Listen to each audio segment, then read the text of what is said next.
Nearly a decade after France and Germany joined forces to build Europe's most powerful fighter jet, German Chancellor Friedrich Merz announced that that project is now dead. This is one of the major topics at the Berlin Air Show, where we are right now. Here to discuss that and much more, I'm pleased to be joined by the Chief of the Swedish Air Force, Major General Jonas Wikman. General, thank you very much for joining us. Thank you. What do you think went wrong in the French-German collaboration? I'm not, inside the project, and it's not really my place to judge or evaluate the project. From our perspective, we have a clear standpoint, and I think that's good for everybody involved. In the meantime, from a Swedish perspective, we are looking at our program to figure out our view going forward. It's called a SWAP program, or our next generation program, spending a lot of effort and manpower into figuring out how the next setup of the future fighter system will look like. And I think moving forward, we see a lot of openings for cooperation and to move forwards also in this regard. So that was exactly going to be my next question. What do you think is a viable alternative for Europe? There is some talk about a German defense industry being interested to build this alternative fighter jet. There are rumors that Swedish company Saab might be involved. What could you tell us about that? I'm sorry to give you such evasive answers, but again, it's a little bit too early for me to have a standpoint on. It's a bigger question. It's industrial level and political level to see how to find ways forward. From a purely military perspective and building a capability, we see that the future capabilities is kind of more of a systems of systems and more of a kind of a suite of capabilities. And I'm sure that there will be constellations that will be able to provide different parts of that capability suite. So for me, we are looking for cooperation in all kinds of direction. I just hope for a political and industrial setup that would provide that solution. And also from a military perspective, do you think that Europe could benefit from having this joint fighter jet? And I think again, I mean, I just want to remove the focus from the platform-centric idea. I think Europe, what is really necessary is a common understanding how the suite of capabilities, not only fighter, but how the fighters are connected to other capabilities. And I think if it's one area that we need to move forward in, is to create a common understanding how to connect our capabilities. And that is the only way that we can provide the kind of suite of capabilities that is actually needed to face the future threats. And looking at European state-of-the-art of airspace technologies in general, even here at the ILA Air Show, would you say that there is something worth highlighting as a European technology that we can be proud of or perhaps want to invest more in? I don't see, right on the top of my head, not a specific capability, but I think I do the same observation that you do. It's impressive level of capability. It's a very impressive level of technology.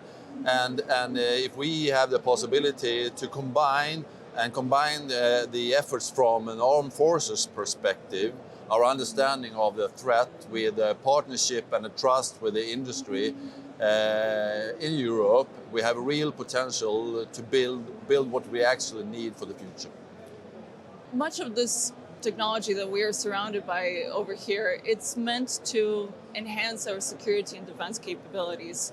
And I want to know what we're up against. So what would you say are some of the threats that Swedish airspace has been facing recently? I think we have a quite high operational tempo. It's quite obvious when we see the news. It's news. I mean, it's the same news in Poland and in the Baltics and in the Arctic. We see a kind of expansion of the Ukraine conflict, which makes it obvious to all of us. It's not only about Ukraine. It is about Europe. It's about the collective West, and we see that in our neighborhood as well. We have increased operational tempo and tried to make sure that our standpoint is quite clear, protecting us and our allies. So would you say that the threats and levels of threats have changed following the Russian invasion of Ukraine in 2022? Absolutely. I mean, we see a conflict. So we see a conflict from Russia and the collective West on a systemic level, and I mean that's for us. It's quite clear we have to build capabilities to face another kind of threat. And if I might add some dimension to that, is also what we see is the development of the threat itself and the development of the conflict, the speed in which it's developed. If we look at Ukraine, we see how the tactics and technology is developing together in a faster speed. And that means that we need to learn from that and also be able to develop with speed together with the armed forces and the industry. And that's why it's important to be here also today. Some of the countries are facing GPS jamming. They believe that Russia might be involved in that. We also see an increasing amount of drone incursions into countries, especially in the Baltic region. Is this something that Sweden is also observing? Is this something that you have noticed either for yourself or that you're potentially afraid of?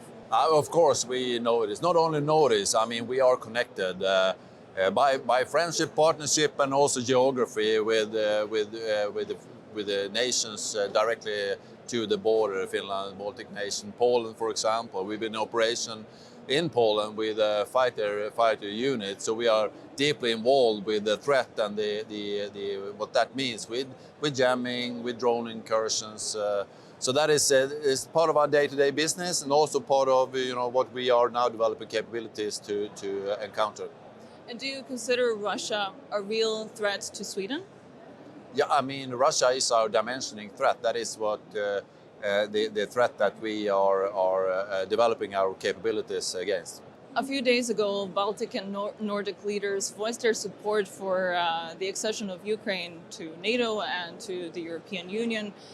And Sweden was among those countries. And I was wondering if you're aware of any timeline that we're discussing, especially ahead of the approaching NATO summit in Ankara. No, that is not on my table. I don't have essay on that timeline per se. I just need and support the Swedish support for Ukraine and European support for Ukraine, and we have also a way forward for fighter support to Ukraine in the Gripen system, and I'm happy to be a part of that. And do you think that, keeping it a bit more broad, do you think that Ukraine joining NATO would in any way enhance the security architecture that we have in Europe?